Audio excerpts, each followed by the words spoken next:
Bom dia a todos. Está começando mais um roda de conversa aqui do Departamento de Ciências Sociais da PUC-Rio.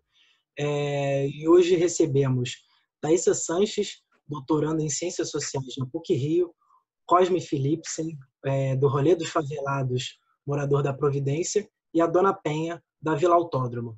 Então, a ideia hoje é um pouco diferente. A Thaisa vai mediar um pouco aí a conversa e também eu gostaria que ela falasse um pouco, pelo menos no final da pesquisa dela, sobre segregação, para a gente fazer esse vínculo entre a periferia e também a nossa a universidade.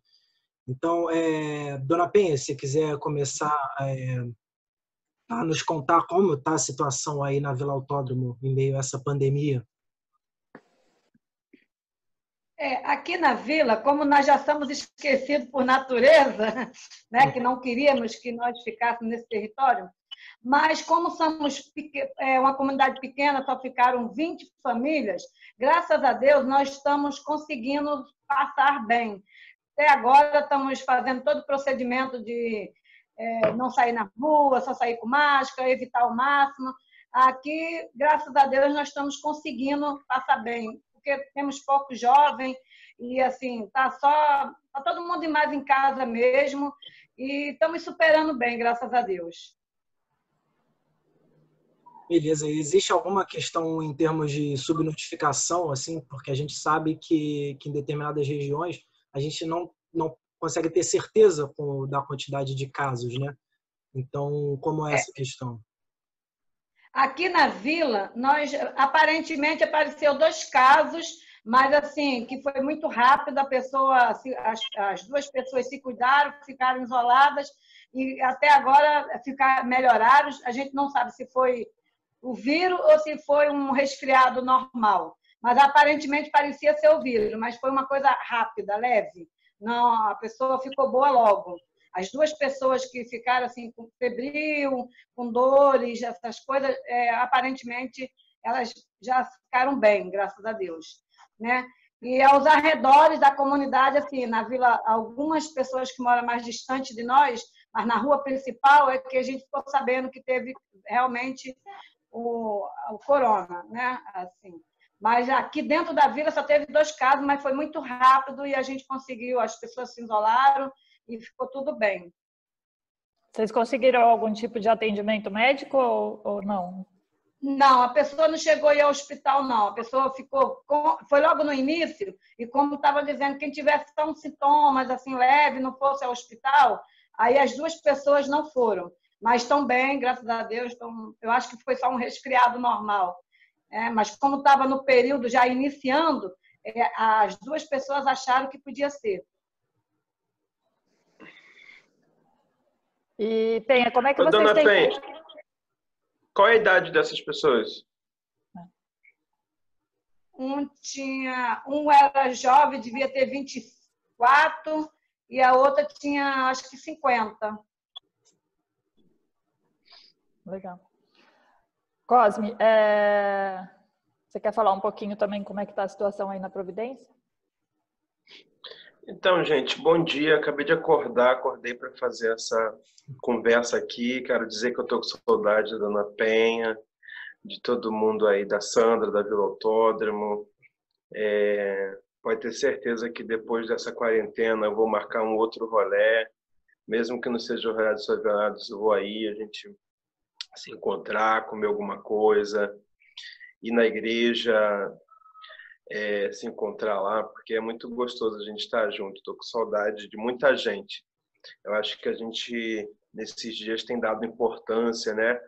E sentindo falta das pessoas, tem expressado mais carinho, mais amor, porque a carência é muito grande e a gente está se reencontrando dentro de casa, em si mesmas. Aqui na Providência, a gente tem um descaso do governo que já é um descaso centenário, né? É a primeira, mais do que centenário, é a primeira favela, já nasce num grande abandono e esse abandono é perpetuado. Eu estava vendo um vídeo, uma matéria dizendo que nos Estados Unidos não tem nem 30% de negros, mas os que mais estão sofrendo são os negros lá.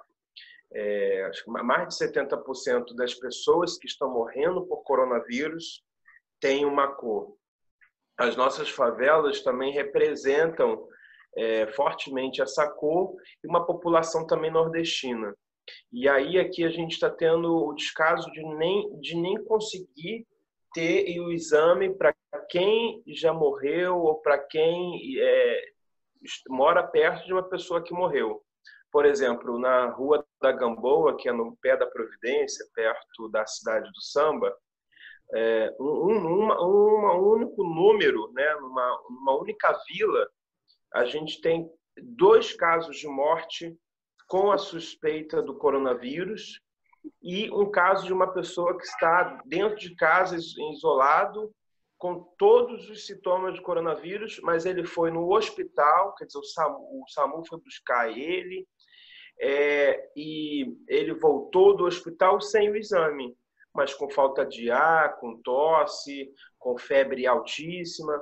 Então, aqui na Providência, a gente tem ouvido pelo menos uma vez por dia, a gente ouve que alguém morreu e com os sintomas parecidos. A única pessoa que a gente teve confirmação que morreu com coronavírus semana passada, infelizmente, é uma senhora, Dona Zuleide, que tinha mais de 60 anos, que estava naquele hospital, acho que é Gazola, não sei se é Raul Gazola. É Raul Gazola. Isso. E que, segundo a família dela, faltou respirador para ela, e que a gente tem a confirmação dela, ela morava aqui perto, na ladeira do Barroso. Então, a gente está sofrendo sem as informações, sem teste, e também a questão que muitos moradores da favela trabalhavam de forma autônoma, na informalidade. Então, no meio desse coronavírus, as pessoas começaram a precisar, né, das coisas, já precisávamos. E agora, sem trabalhar, sem poder ir para a praia, sem poder vender na praia, sem poder vender na rua, sem poder ser ambulante, as pessoas a gente começou a fazer também uma campanha de doação de cesta básica, de álcool gel, de água mineral, enfim, do que a gente podia doar. E estamos ainda nessa doação, porque ainda o auxílio emergencial para muita gente não caiu, tem muita gente com dificuldade, porque se dependêssemos do auxílio emergencial ou das 2 milhões de cestas básicas que o governador Witzel prometeu e até agora a gente não viu um grão de feijão, se a gente esperasse dos governantes, do poder público, qualquer ajuda, se não fosse nós por nós, a gente estaria aqui numa situação mais grave do que nós estamos. E o que eu tenho dito, né, nas entrevistas é que a gente tem 2 doenças muito graves no Brasil. Uma é nova, que é o coronavírus, e outra há mais de 500 anos, que é a desigualdade social nesse país e que só se agrava e só fica mais à mostra no meio dessa pandemia. Alguém disse que a gente está no mesmo barco. A gente não está no mesmo barco. A gente pode estar na mesma tempestade, mas tem gente que está no barquinho, tem gente que está no iate, tem gente que está em grande navio, tem gente que está nessa pandemia no seu sofá, na sua sala, assistindo na sua televisão grande Netflix, comendo gorduras, enquanto tem gente dentro de um beco, em um barraco apertado, com uma família grande, sem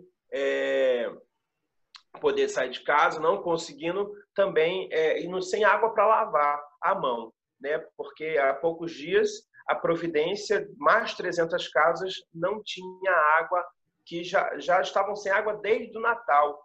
Então, como vou ter que ficar em casa, tem que lavar a mão, se a gente não tem o básico, o mínimo para enfrentar essa pandemia neste mundo de meu Deus? Concordo plenamente com você, Cosma. É verdade. Essa doença já está há muitos anos. Pois é. E o auxílio, as pessoas se cadastraram? Ou, Cosme, você tem algum tipo de dado, assim, você sabe se as pessoas se cadastraram e mesmo assim não têm recebido? Ou do governo federal? Então, tem gente que não tinha nem CPF, né? Tem gente que estava com CPF irregular. Então, tem uma série de dificuldades. Pelo que me parece, essa semana agora é a semana que define quem ainda não recebeu. Assim, acho que é a semana que a maioria das pessoas vão receber. Mas a gente está de olho porque tem pessoas com muita dificuldade, pessoas que não tinham título de eleitor, e aí o cadastro do CPF fica irregular. Mas vamos ver essa semana, porque saiu saiu na mídia, nos jornais, que a partir de hoje começa já uma outra etapa dessas pessoas que não tem conta em nenhum banco, né? Que vai receber se não tem conta em banco nenhum. Mas estão abrindo, acho que uma conta social, o Caixa tem, para facilitar para essas pessoas. Mas a gente teve muita dificuldade aqui de pessoas, até um vizinho procurou um meu amigo que mora aqui comigo para ajudar a fazer o cadastro pelo celular, porque também tem gente que não tem celular ou não tem internet. Então, a gente está tentando se ajudar da forma que a gente pode. E aí, na Vila Autódromo, Dona Penha? Vocês aqui que eu saiba, ninguém recebeu.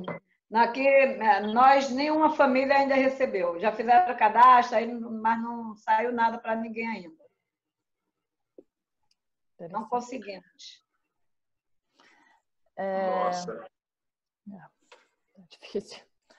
Você tem... Não, eu senti falta um pouco de você comentar sobre o que você geralmente faz no rolê dos favelados e se a partir dessa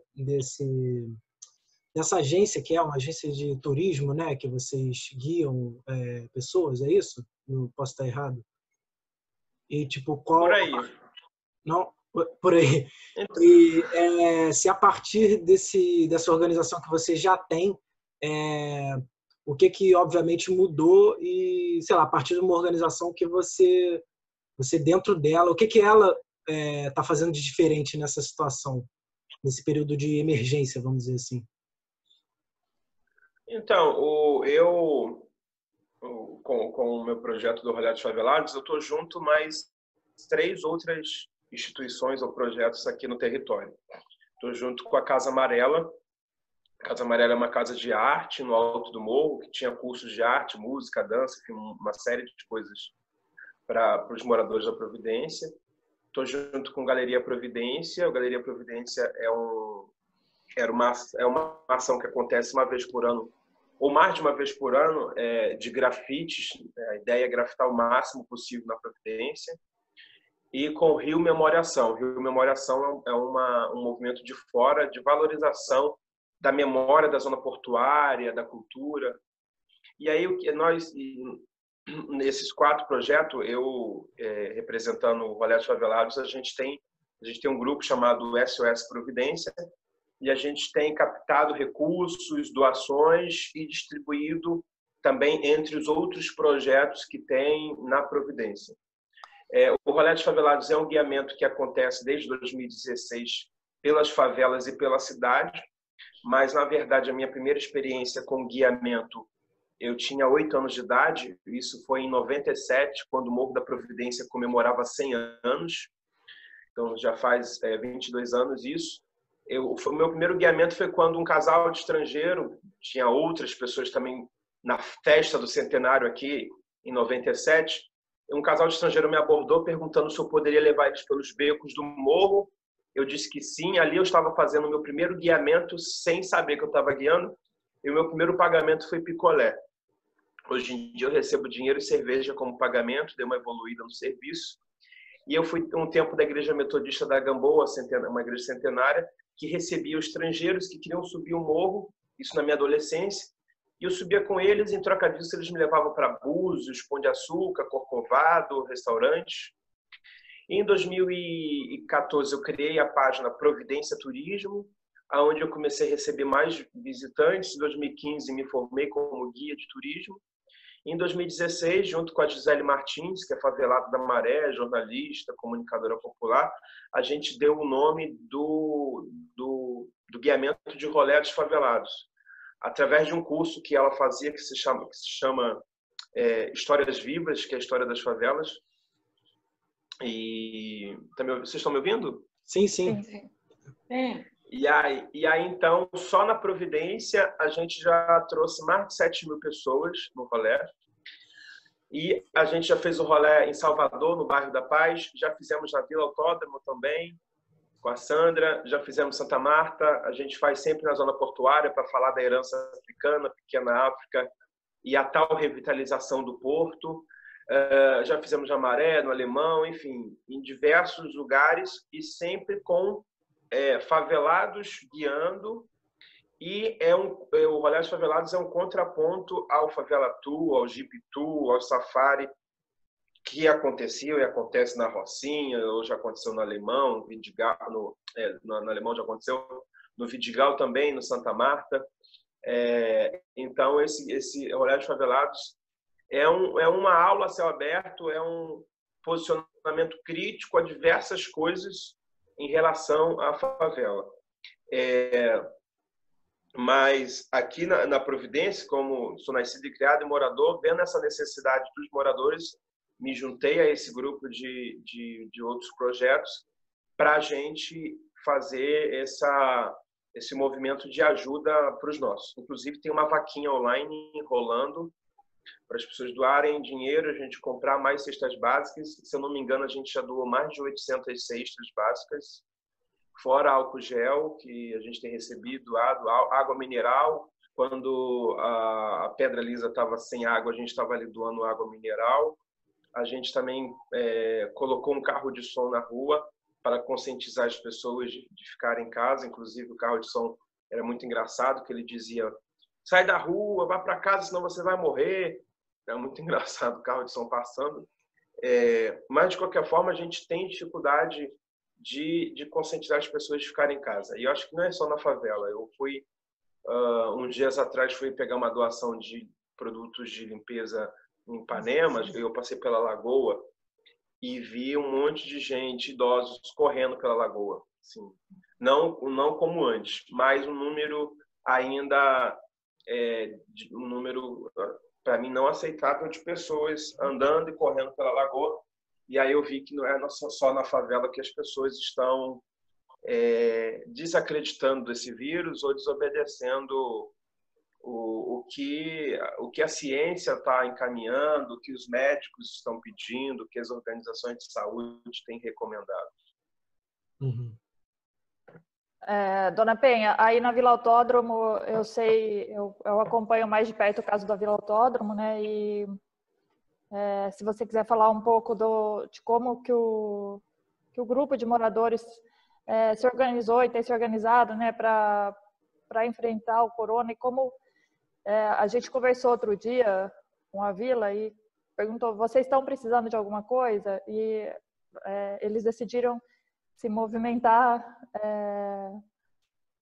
como apoiando outras comunidades, porque eles acham, né, Dona Penha, se a senhora quiser falar um pouco mais, que outras comunidades estão precisando mais do que vocês nesse momento, né? Sim, graças a Deus, porque foi como o Cosmo falou, quem está passando necessidade já estava passando, só está ficando mais visível agora com a pandemia. Mas, na verdade, quem está sofrendo já anda sofrendo há anos. Então, como o Cosmo falou, é um problema já antiguíssimo, né? A questão social, os problemas sociais no nosso país é super antigo. Então, a Vila, graças a Deus, a gente está conseguindo passar bem, porque nós somos poucos, estamos fazendo todo o processo que o pessoal da saúde tem falado, então a gente está fazendo tudo direitinho e a gente tenta ajudar outras famílias. Então, nós já temos uma ação social de levar comida, o café da manhã para os moradores de rua, e aí a gente está fazendo, só que a gente não está indo. Nós estamos deixando essa doação nossa na na Toca de Assis, que é uma comunidade católica, que estão ajudando, levando comida para os moradores. Então, a nossa doação a gente está levando para lá para eles poderem distribuir. Porque nós, na comunidade, não temos assim uma preparação para levar para a rua, porque nós temos mais idosos na comunidade e a gente tem medo de ir e se contaminar e passar para os nossos idosos. Na minha casa, por exemplo, tem minha mãe que é idosa, então a gente não está indo para a rua. A gente tem levado e deixado na Toca de Assis. E algumas famílias que a gente sabe que está precisando, a gente faz recada e dá para essas famílias. E graças a Deus, aqui na comunidade a gente está bem, não está precisando de nada, temos água, estamos caminhando bem, graças a Deus. E a gente tenta ajudar, assim, na medida do possível, a gente está ajudando. Eu esqueci quando eu falei a primeira vez, eu queria agradecer vocês dois, né, por terem aceitado, antes de tudo, essa conversa e agradecer ao Departamento de Ciências Sociais também por colocar a gente em contato, né? Eu não tinha agradecido antes porque eu só fiz perguntas pontuais. Mas eu acho muito interessante, quando a gente teve a ideia dessa roda de conversa, eu acho muito interessante colocar os dois casos justamente em diálogo, tanto o da Vila Autódromo e o da Providência, porque como a dona Penha colocou, né? Eles estão forçosamente isolados desde as Olimpíadas, né, dona Penha? Desde Sim. As remoções, e enquanto a Providência está numa localização central da cidade, né, muito difícil se isolar, como o Cosme estava dizendo, dentro da comunidade, até por conta da quantidade de pessoas que moram, a falta de água, a questão da renda, esses diversos tipos de isolamento, né? Acho que a gente pode pensar, eu acho importante a gente pensar no papel do Estado nos dois casos, aí da Providência e na Vila Autódromo. A gente fala muito da ausência do Estado, vocês dois falaram, a dona Penha fala que está isolada há muitos anos e o Cosme, por seu lado, tem falado que o Estado nunca fez nada pela favela e agora não seria diferente. Mas eu acho interessante a gente colocar os dois casos em perspectiva, até porque na Vila Autódromo, eles estão isolados por conta de uma ação do Estado que foi violenta no passado, de remoção, mas por conta da luta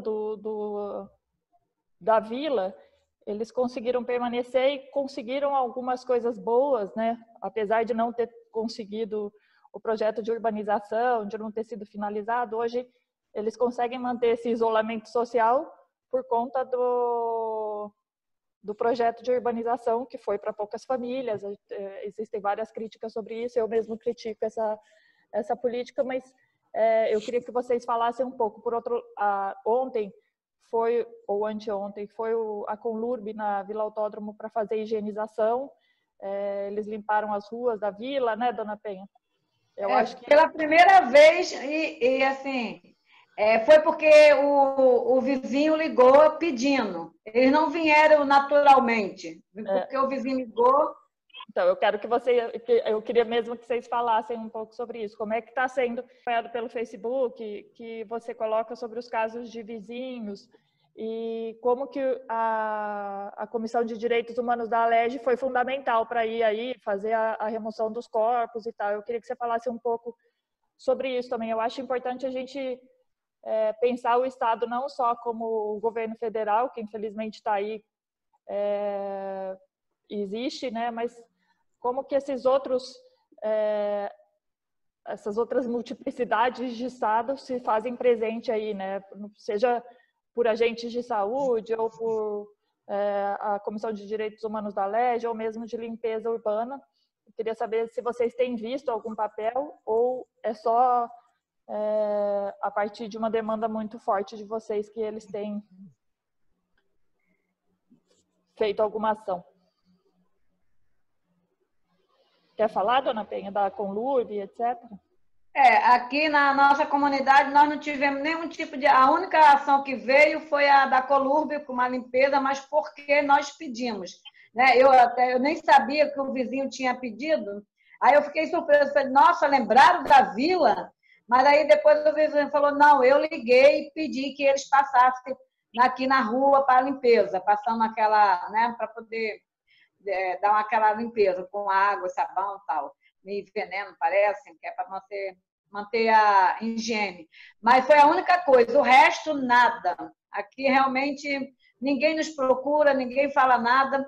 E não só aqui, mas eu acompanho pela televisão, eu tenho acompanhado e tenho visto que o Brasil está dando um banho de solidariedade, mas é a população, é o povo unido, porque, graças a Deus, nós brasileiros, nós somos muito abençoados porque nós temos essa preocupação um com o outro, apesar de todas as dificuldades, mas mesmo aquele que não tem, tenta ajudar de alguma forma, né? Enquanto o poder público deveria fazer o seu papel e tem dinheiro para isso, que eles dizem que a gente estava antes dessa pandemia, eles diziam que a gente estava na falência, e na verdade nós estamos vendo que eles não estão na falência, que temos dinheiro para ser trabalhado dentro das comunidades, dentro do país. Infelizmente, eles não querem fazer, né? Isso não é nenhuma novidade, todos nós já sabemos disso.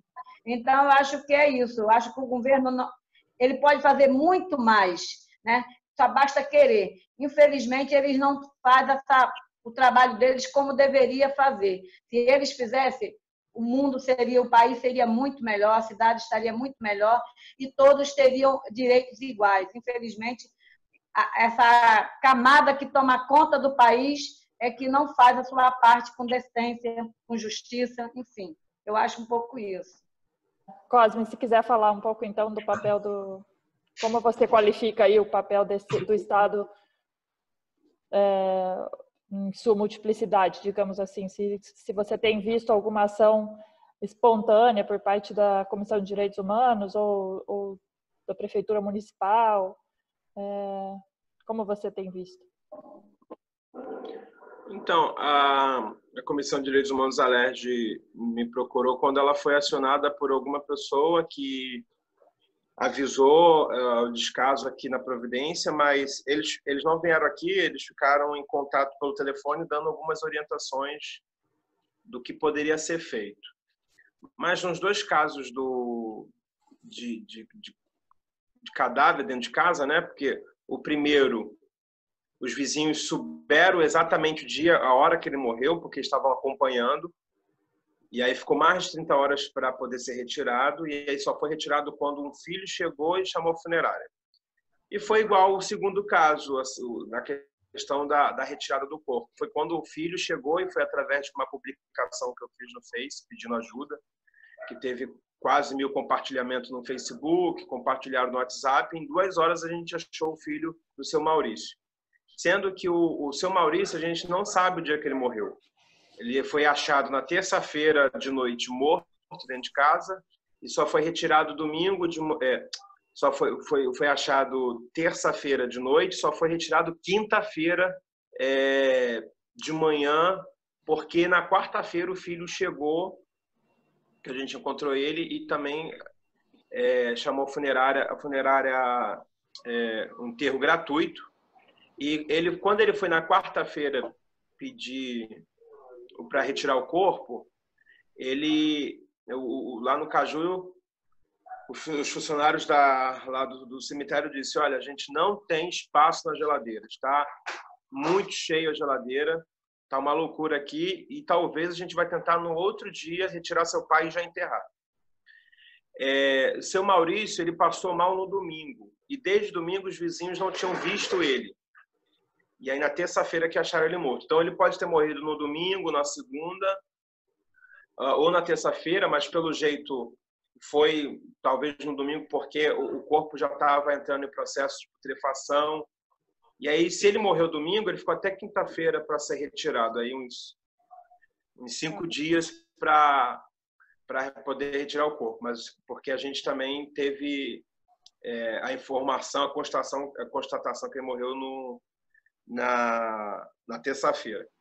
E sobre a presença do Estado aqui, o governo, o poder público, o Estado, ele está presente nas favelas basicamente de uma forma. Raramente ele está de outras formas, mas é uma forma de mão armada.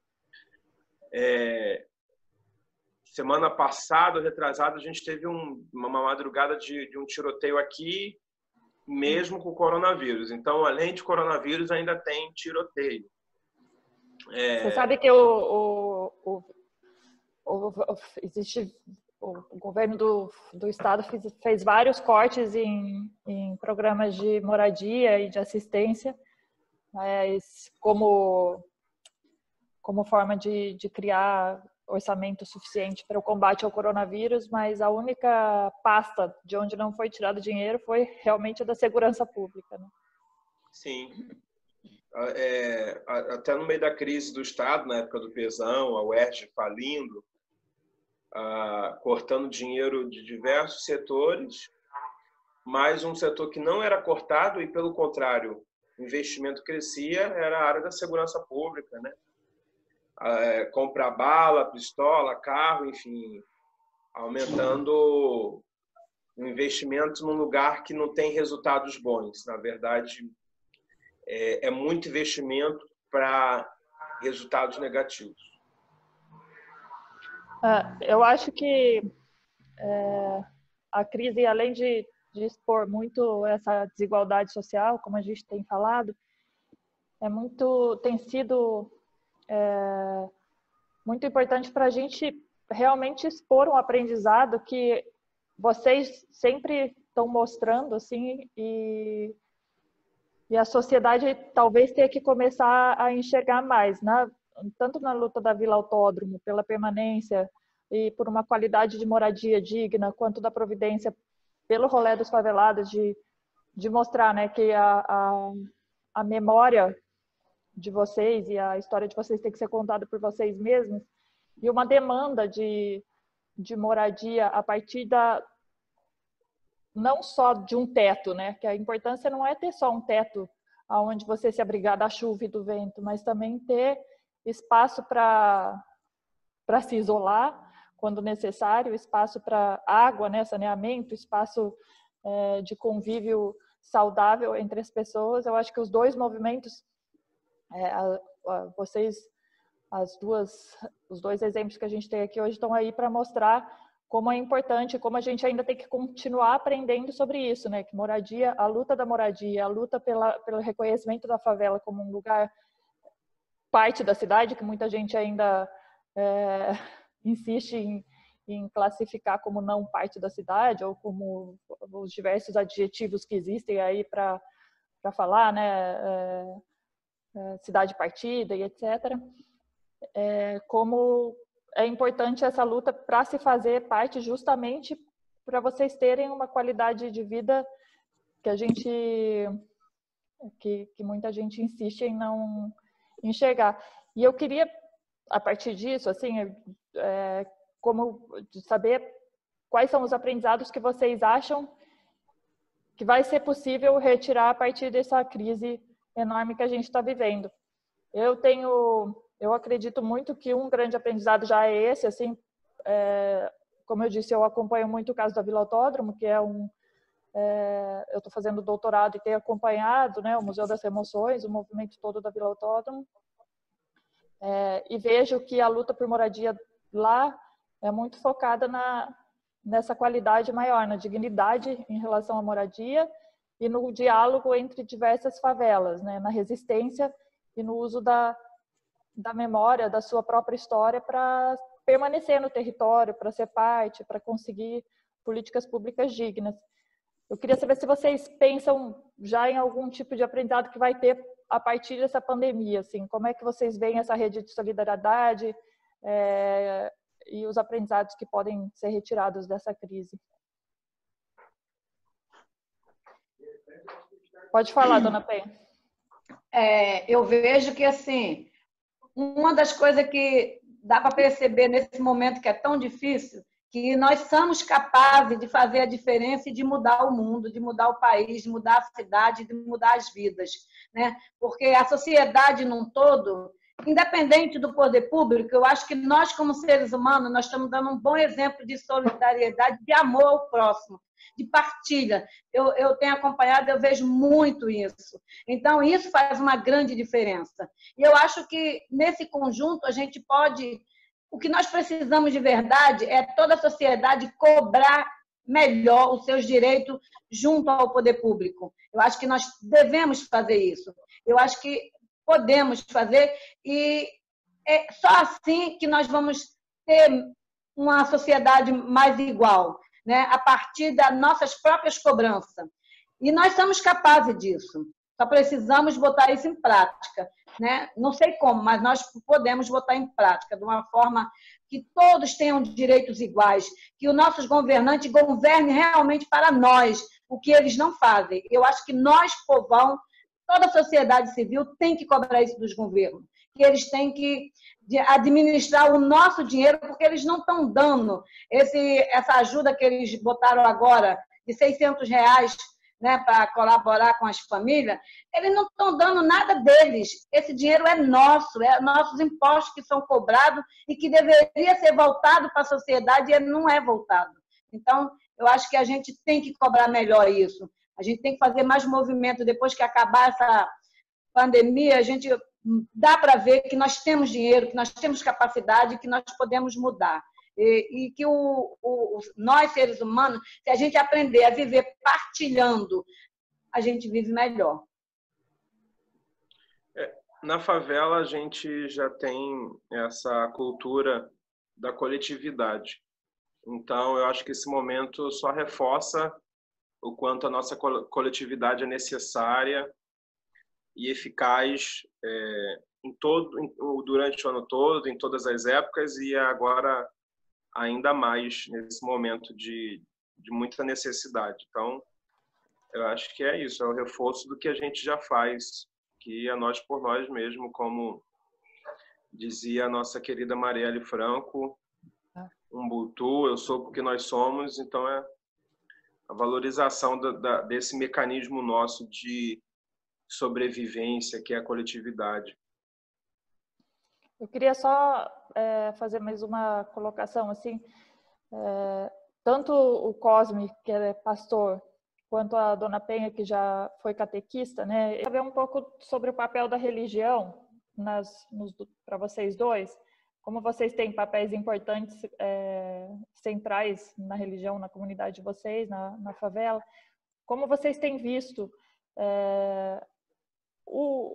que a religião tem se posicionado, ou qual é o papel da religião nesse enfrentamento da crise, porque é de se esperar assim, que as pessoas escutem muito os líderes religiosos, muito mais do que, muitas vezes, a própria mídia.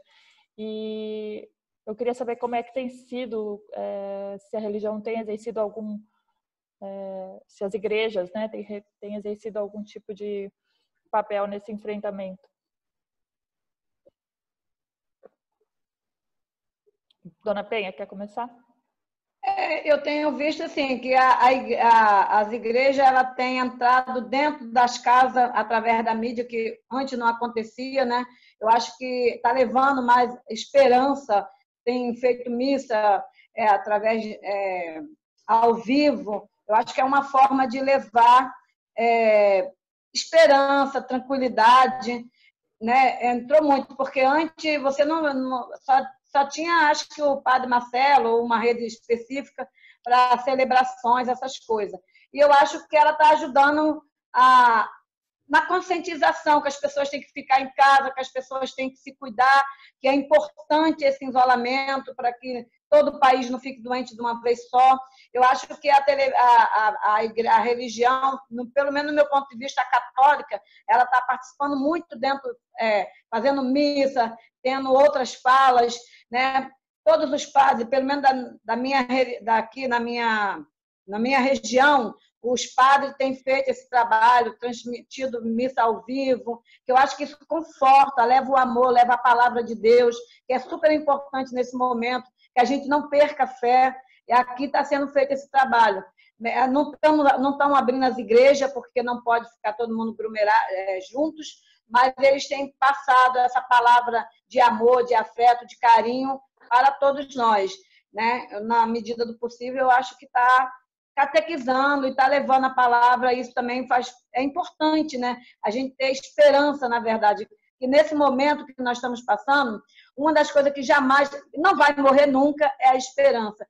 que nós vamos superar esse vírus, que nós vamos passar. Claro, é difícil, a gente tem a consciência que está morrendo gente, está, mas eu acho que se nós também tiver a consciência de fazer a nossa parte, de ficarmos em casa, de se cuidar, isso vai ajudar bastante para que nós possamos superar. E eu acho que nunca teve tão, assim, dentro dos lares, a palavra de Deus dentro das casas, eu acho que nunca teve tão presente como está tendo agora.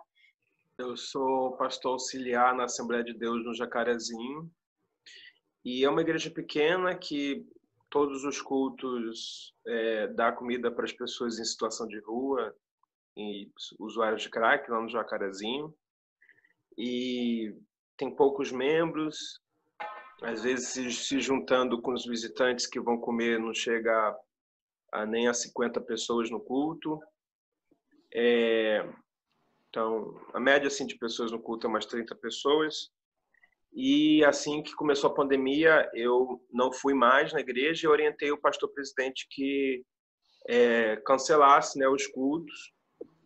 E, pelo visto, foi cancelado os cultos. Só teve um dia que teve a Santa Ceia para poucos irmãos que foram lá, mas segue na quarentena. Mas aqui eu tenho visto alguns templos, né, porque tem as igrejas pequenas da Igreja Universal e a Assembleia de Deus também e outras mais.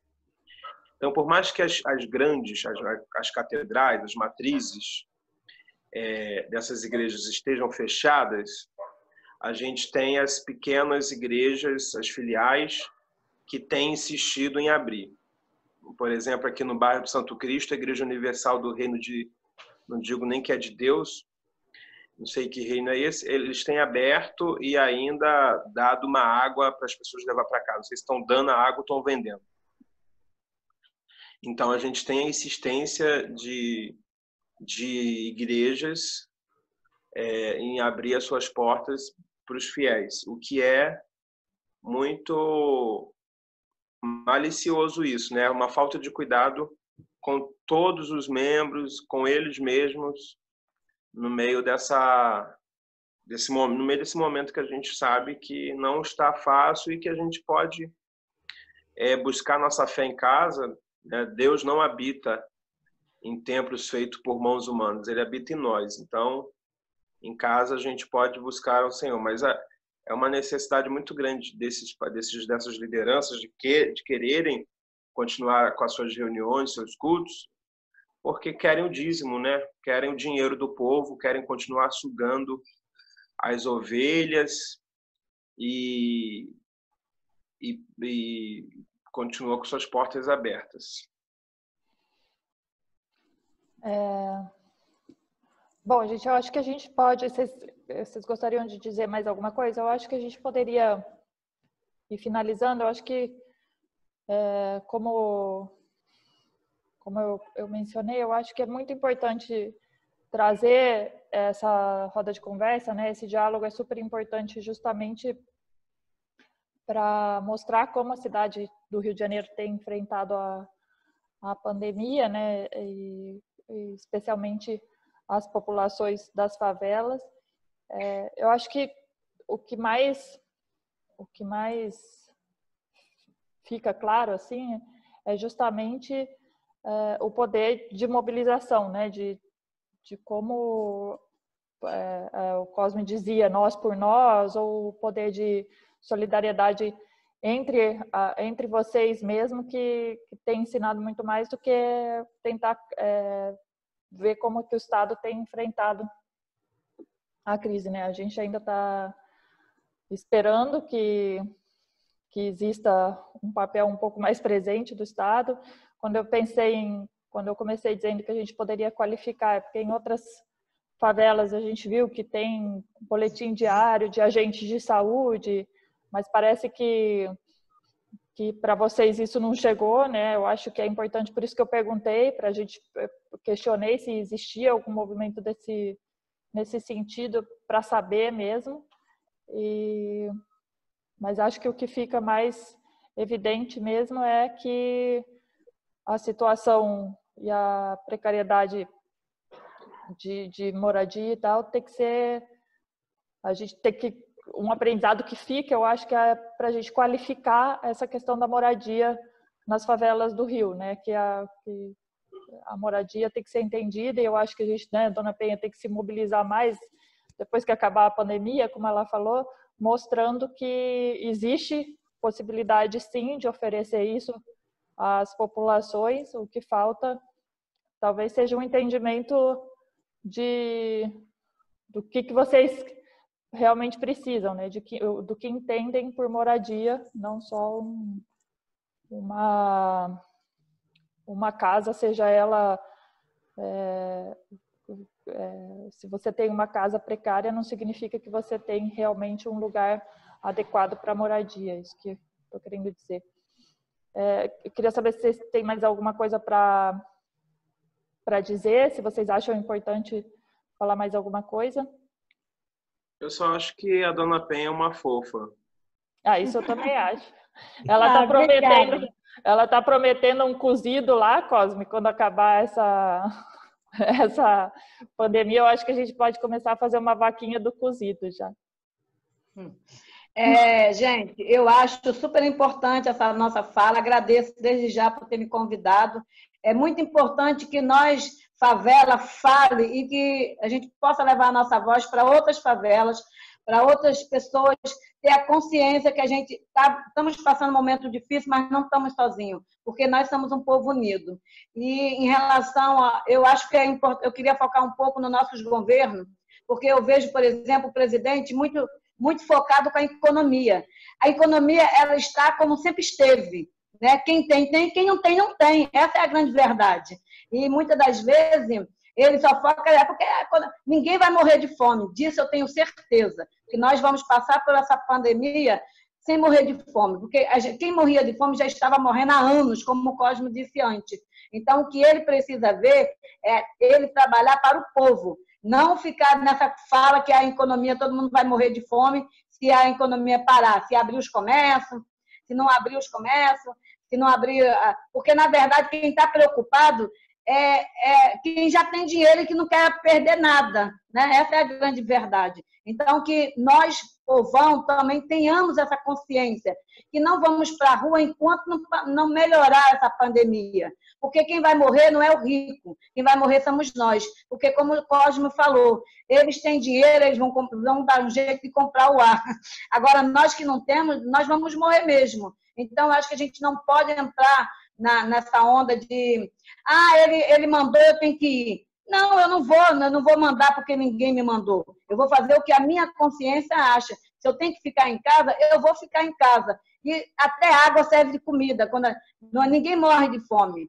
Cristo ficou no deserto 40 dias sem comer e sobreviveu. Nós também, e nós já temos exemplo de pessoas que não são santas e que ficaram 40 dias sem comer e não morreram. Então, eu acho que tem muito essa consciência também nossa. Não, eu não vou para a rua porque eu sei que eu posso ficar doente e eu não vou ter aonde ser tratada. Essa é a grande fala. O pobre não tem onde ser tratado. Então, a gente tem que cuidar sim, e nós, favelados, temos que ir multiplicando essa consciência que nós temos que nos cuidar, porque, graças a Deus, de fome nós não vamos morrer. Disso eu tenho certeza. É isso, gente. Eu acho que é isso mesmo. O governo, essa questão que é outro tipo de isolamento, né? Pedir o isolamento econômico para as pessoas, dizer que está preocupado com a renda das pessoas que precisam continuar trabalhando, né? Eu acho que ele está vendo muito o lado das pessoas justamente que precisam de força de trabalho para que a empresa delas não vá à falência, né? Mas é justamente isso, Dona P. Eu acho que mais um minutinho. A gente tem que ter consciência mesmo e seguir o isolamento. Não, é impressionante que esse vírus veio justamente para mostrar que nós ficando em casa, nós somos capazes de superar as dificuldades. Porque muitas das vezes eles estão preocupados em a gente ir trabalhar, entendeu? Eles não estão preocupados com a vida humana. O que eles querem mesmo é o bolso cheio de grana. Então, a gente tem que ter essa consciência e não ir mesmo, entendeu? Porque nós vamos superar. E isso é muito importante, que cada brasileiro favelado tem essa consciência, né? Todo mundo está ficando em casa e não está morrendo de fome. Quem está muito preocupado com a economia são os empresários. Por quê? Porque eles não têm a mão de obra para trabalhar para eles ficarem mais ricos, né? Então, a gente tem que ter muito essa consciência. E esse vírus, por outro lado, eu costumo dizer que atrás das coisas ruins sempre vem uma coisa boa. Talvez seja a partir daí que nós, favelados, começamos a perceber melhor o nosso valor da nossa mão de obra, que deveria ser bem remunerada e que não é. E que a gente trabalha muito para enriquecer um pequeno grupo que só pensa em si mesmo. Então, eu acho que é importante essa fala da gente multiplicar ela para que outras pessoas tenham essa consciência também.